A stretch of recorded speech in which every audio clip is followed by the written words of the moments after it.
How's it going, everybody? So the Warriors Den reveal stream for the next season just finished, and there's some stuff to talk about. I'll quickly recap. The new hero, it's not gonna release this Thursday, but on August 6th. What type of hero, what faction, what class, what weapon, they did not mention anything. Nobody knows anything but the date, so please don't ask. Everyone's as clueless as you are right now. The testing ground changes will also be released at the beginning of August. More info is coming soon.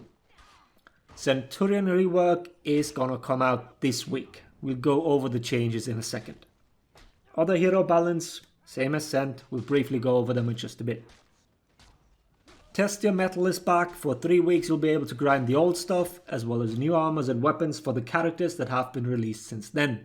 Same as old outfits, embossings, colors, emotes and so on. So be prepared for some grinding. Then there's also new armors and weapons like every season. No mention of a new map, not on any slides, not from anyone talking on the stream. But on to what my channel usually covers, Centurion Rework first. Obviously all we have right now is what Stefan said and their slides. I will make an in-depth version with side-by-side footage from what we have now and what we will get to make everything as clear as possible. Also stuff like the punch mix-up will have to be tested, but from what Stefan said, sounds pretty good already. First slide then, feintable zone attack, which is now also target swappable. And also feintable charged heavies, basically like Goki and Hito. We've seen those. I can't show you the clips they showed as they disabled making clips on their Twitch channel, so sorry for that. But like I said, in-depth version of all this coming once we get our hands on it. What was new is that they removed Feint Smoke. Couldn't be seen in any of these clips. Most likely not a Centurion specific change, but an overall one. Then is Jab, better tracking, which apparently catches rolls, target swappable and gets hyper armor now, similar to Warden's fully charged shoulder bash. They did remove the stun. Once again, instead of trying to make stun useful, they take the easy way out and just remove it. Only Lawbringer is allowed to have a viable stun apparently. Light attacks are all 500 now. Then quick throw got removed and the parry counter now chains into the fully charged jab, which is confirmed of a wall splat, which then nets you an Eagle's Talon. If the damage didn't change, we're looking at a 55 damage wall splat here. 5 damage twice from Haymaker and 45 from the Eagle's Talon. The clip also showed the target getting his stamina back afterwards, exactly like Jormungandr's Slam. And then a big change. Legion Kick is now 500 MS. They did not mention the delay after the dodge being changed, so we'll have to wait and see.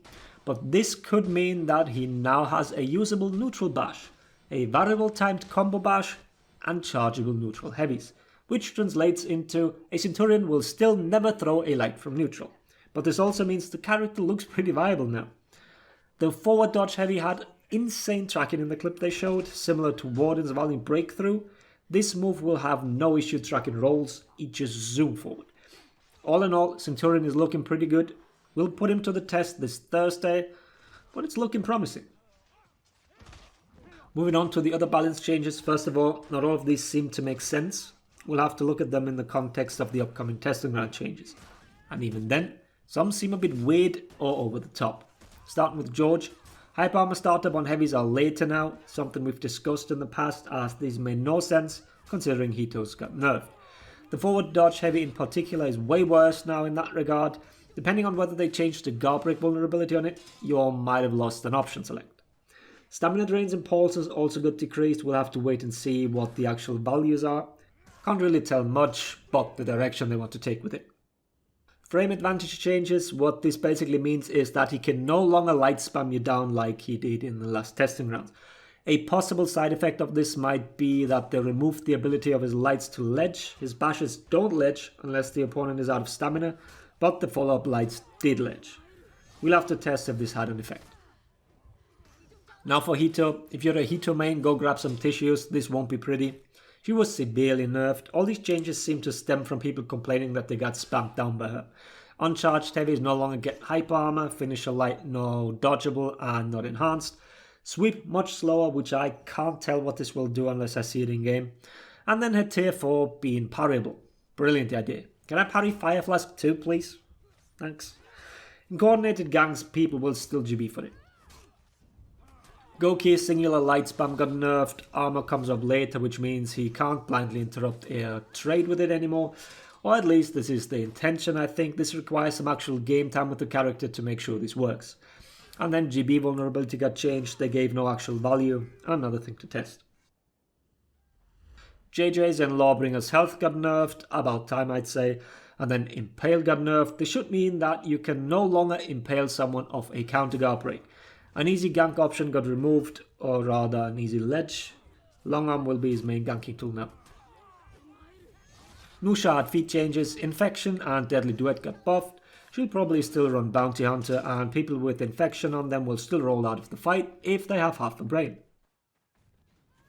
And then BP's Bulwark counter got some nerfs in what he can't flip. Some make sense, like ladders, but this might also mean that the George BP gank is no longer possible. They didn't specify what Ragdoll means. That covers the game changes. At this point I had a bit of a speech prepared to calm the masters down about the additional delay of the new hero, as this was hinted at a bit. But it seems like people are pretty hyped about what they got to see, but I also understand disappointment. They promised that this will be a content-packed season, but what we'll get at the beginning is old content, a few new armor sets, the usual new weapons, a rework we've been waiting for 8 months, and some questionable balance changes. Not a single mention of the new hero, except for the release date. No teaser, no info, nothing. No new map. We haven't gotten a new Dominion map in over a year.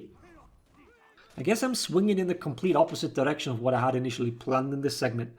But here we go. Everyone complaining and thinking about saying stuff on social media, please take a step back and look at all the context. I don't envy the Fauna social media team now, but an important aspect is communication. Ubisoft dropped these news on us 2 days before the new season. I can understand that some people don't like the extra delays, but if your plan is name calling on Twitter, then, well, I don't know whether I'm reaching people that would do something like that. I like to think that my type of content attracts a different type of gamer, someone who has a mentality of trying to improve, trying to educate oneself. I sincerely hope that no one here would do something like that, especially not in these times. I've seen some Reddit posts already that make me question some people's sanity, but overall there seem to be quite a few positive reactions to it as well. For the future, I just hope that Ubisoft actually communicates any additional delays to us, because I'm 100% sure we will see more in Season 3 and 4 of this year. Content is being made months in advance, and if the backlog is too much, then please let us know, Ubi. I'm sure the community will be way more understanding if it's explained to them, and not dropped in their lap 2 days before it's supposed to happen. I'll leave you with the rest of the gameplay, and please don't do anything stupid.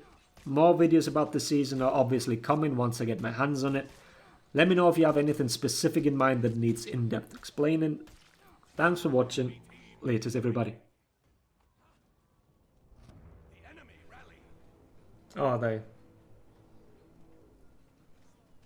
I was about to catapult from mid, but I stopped.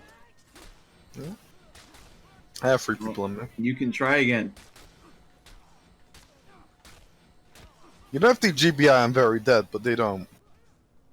Inexplicable reasons. Oh shit, now they're trying to. Coming back to see.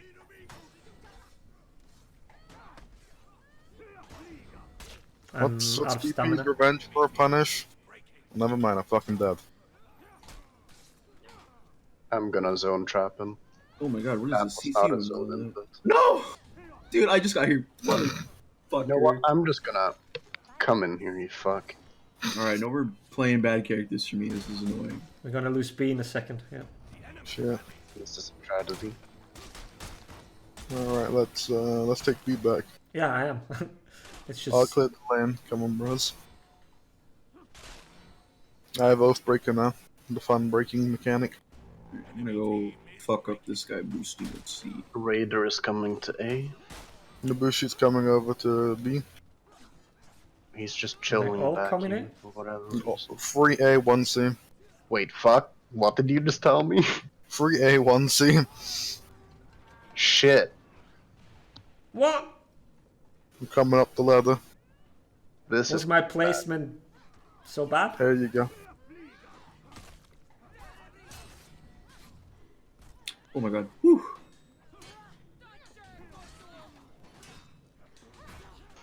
Bye-bye. These people keep eating Nusha lights. I don't understand. Why are they so bad? Oh, he has Wow. revenge.